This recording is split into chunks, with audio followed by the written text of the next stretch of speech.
W sezonie 2023-24 mamy do czynienia z kontrowersyjną zmianą przepisów dotyczącą obcięcia kwot startowych dla najlepszych reprezentacji. W jej wyniku maksymalna kwota razem z bonusowym miejscem z Pucharu Kontynentalnego wynosi 6 zawodników, a nie jak do tej pory 7. Dodatkowo kwota krajowa została zmniejszona z 6 do maksymalnie 4 zawodników. Dyrektor Pucharu Świata Sandro Pertile tłumaczy, że zmiana ma pomóc mniejszym reprezentacjom w walce o wysokie lokaty w zawodach Pucharu Świata. Ma zrównać szanse i zasypać różnice między potęgami tej dyscypliny, a krajami o mniejszych możliwościach. Nowe zasady funkcjonują już od początku letniego Grand Prix 2023, więc wydaje się, że jest to dobry moment, aby ocenić, czy zmiany przyniosły już jakieś oczekiwane skutki i czy idą w dobrym kierunku, czy może kompletnie nie spełniają pokładanych w nich oczekiwań. Zacznijmy od tego, że zarówno letnie Grand Prix, jak i początek bieżącej zimy przyniosły wiele dobrych wiadomości ze świata mniejszych reprezentacji w skokach. Dla ścisłości, za mniejsze reprezentacje przyjmijmy wszystkie spoza tzw. Wielkiej Szóstki, czyli Austrii, Niemiec, Słowenii, Norwegii, Japonii i Polski. Wracając do dobrych wiadomości, pierwsze co przychodzi na myśl to zwycięstwo Bułgara Władimira Zograwskiego w całym cyklu letniego Grand Prix. Trzeba przyznać, że dla skoczka z Bułgarii jest to niebywałe osiągnięcie. Ciężko o kraj bardziej kojarzony z outsiderem tej dyscypliny niż właśnie Bułgaria, dysponująca tylko jednym skoczkiem występującym na arenie międzynarodowej. Drugie miejsce w klasyfikacji Grand Prix wywalczył natomiast Szwajcar Gregor Deschwanden, czyli kolejny przedstawiciel państwa spoza top 6. W drugiej dziesiątce klasyfikacji generalnej mieliśmy natomiast kolejnych dwóch Szwajcarów, a na miejscu 15 reprezentanta Turcji Fatiha Ardeypcioglu. W Rasznowie stanął on nawet na podium jako pierwszy w historii reprezentant Turcji. Lato obfitowało więc w sukcesy głębokich outsiderów jak Bułgar czy Turek, ale też takich reprezentacji jak Szwajcaria, która w Pucharze Narodów była 5, czy choćby Włochy, Ukraina, a nawet Kazachstan. Każda z tych reprezentacji miała swojego przedstawiciela w czołowej 30 klasyfikacji generalnej i każda z nich zdobyła do Pucharu Narodów co najmniej kilkadziesiąt punktów. W sumie podczas sezonu letniego punkty zdobyło aż 18 reprezentacji. Wszystko to są bardzo dobre i godne odnotowania wyniki. Powstaje jednak pytanie, czy zostały osiągnięte za sprawą reformy wprowadzonej przez FIS, czy może z innych powodów. Przeanalizujmy więc na szybko wymienione już przypadki. Władimir Zograwski już od dawna mieszka w Polsce, gdzie ma świetne warunki do treningów i doświadczony sztab szkoleniowy składający się głównie z polskich trenerów. Już w przeszłości potrafił osiągać dobre wyniki i jego przypadek zdecydowanie nie jest potwierdzeniem słuszności wprowadzonych reform, ponieważ nawet bez nich doszedłby on do obecnego poziomu. Właściwie w podobnej sytuacji jest Gregor Deschwanden, który również ma dobre warunki do rozwoju i od dawna pokazywał swój wysoki potencjał, który uwalnia również zimą, m.in. wskakując na podium zawodów Pucharu Świata po raz pierwszy w karierze. Z pewnością w dużo trudniejszej sytuacji jest choćby Fatih Ardeypcioglu. Skoczkom z takich krajów jak Turcja rzeczywiście obcięcie kwot startowych dla czołówki może się nieco przysłużyć, tak samo jak reprezentantom Kazachstanu czy Ukrainy. Większe szanse na punkty mają również reprezentanci takich krajów jak Włochy czy Finlandia, którzy dysponują wieloma skoczkami na poziomie z pogranicza czołowej 30. Zamykając jednak temat samego letniego Grand Prix, trzeba również pamiętać, jak słaba jest obsada letnich konkursów w ostatnich latach. I obcięcie kwot startowych nie jest nawet potrzebne, żeby skoczkowie ze słabszych krajów notowali latem lepsze wyniki.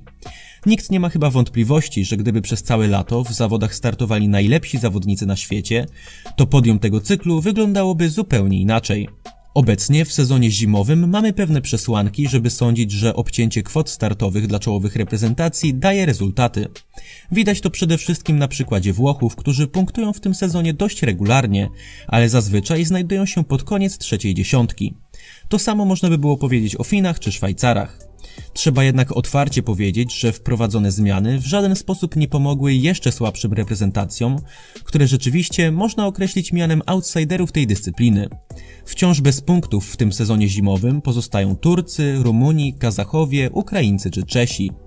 Myślę, że nie jest to jednak dużym zaskoczeniem. Skoczkowie, którzy mają problemy z przebrnięciem kwalifikacji do konkursów, nie zaczną nagle regularnie punktować, jeżeli usunie im się 6 mocnych rywali, a w praktyce tak właśnie wygląda pomoc słabszym reprezentacjom. Zmniejszenie kwot startowych dla 6 czołowych reprezentacji o jednego zawodnika w praktyce usuwa po prostu 6 mocnych skoczków ze stawki kwalifikacji czy zawodów. Pozostaje więc zastanowić się po przeanalizowaniu konkretów i zdaniu sobie sprawy z tego, czym rzeczywiście jest ta pomoc, czy regulacje te mogą jakkolwiek pomóc dyscyplinie, jaką są skoki narciarskie. Trzeba uczciwie przyznać, że przebrnięcie kwalifikacji czy awans do drugiej serii zawodów jest minimalnie ułatwiony, na czym słabsze reprezentacje mogą skorzystać. Częstsze punkty to również większa motywacja oraz nagrody finansowe, które w przypadku outsiderów są wyjątkowo istotne i mogą zadecydować o tym, czy ktoś będzie kontynuował swoją karierę i czy będzie miał dobre warunki do rozwoju. Dotyczy to jednak reprezentacji, które już teraz prezentują przyzwoity poziom i już w poprzednich sezonach były przynajmniej blisko punktowania.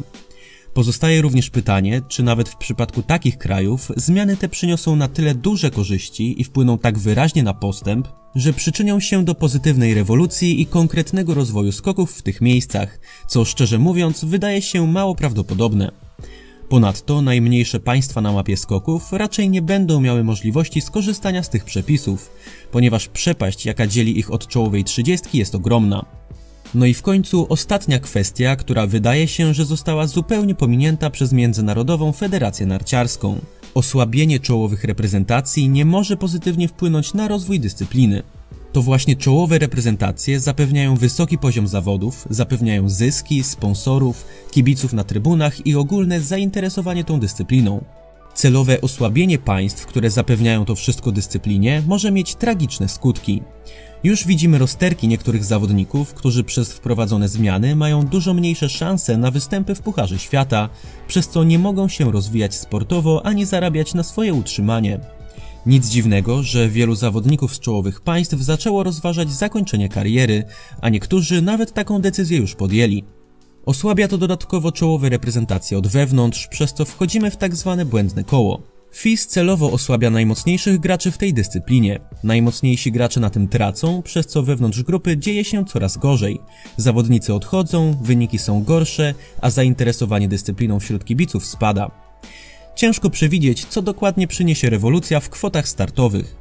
Można dostrzec zarówno plusy, jak i minusy takiej decyzji, jednak wydaje się, że niestety minusów jest znacznie więcej i długoterminowo dyscyplina może na tym więcej stracić niż zyskać. Zachęcam Was do pisania w komentarzach, co sami sądzicie o wprowadzonych zmianach. Czy odbieracie je pozytywnie czy negatywnie i do czego według Was doprowadzą. Tymczasem dziękuję za obejrzenie mojego filmu i zapraszam do oglądania następnych.